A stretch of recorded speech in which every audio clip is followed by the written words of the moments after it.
কলিয়াবৰত এইবাৰ বাঘৰ আতংক। সোণাৰী কামাখ্যা অঞ্চলত ৩টা বাঘৰ বিচৰণে আতংকিত কৰি তুলিছে স্থানীয় ৰাইজক। বন বিভাগে নিশ্চিত কৰিছে ৩টা বাঘৰ অৱস্থিতি।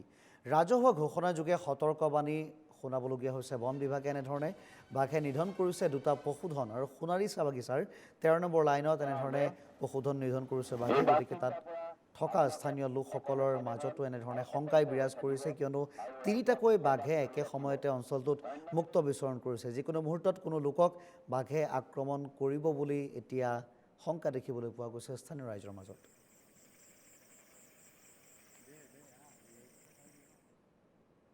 আমাৰ কাষতে কাজিৰঙা সংযোজিত 6ষ্ঠ সংযোজিত এখন বনাঞ্চল অন্তৰ্গত হৈছে আৰু ইয়াতে আমাৰ কামাখ্যা গাঁৱৰ উত্তৰ অঞ্চল ফালে এখানে জংঘল আৰু প্ৰাকৃতিক মনোৰমেৰে পৰিপূৰ্ণ এখন জেগা।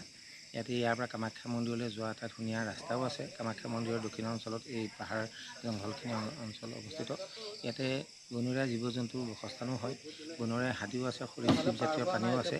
আৰু লগতে এতিয়া আমি জানিব পাৰিছোঁ আনৰ মুখেদি যে বাঘো ওলাইছে। বাঘটো এনে বনত থাকেই, মানুহে দেখিলেহে বাঘ ওলাইছে বা নেদেখিলে বাঘ নাই লোৱা বুলি ভাবে।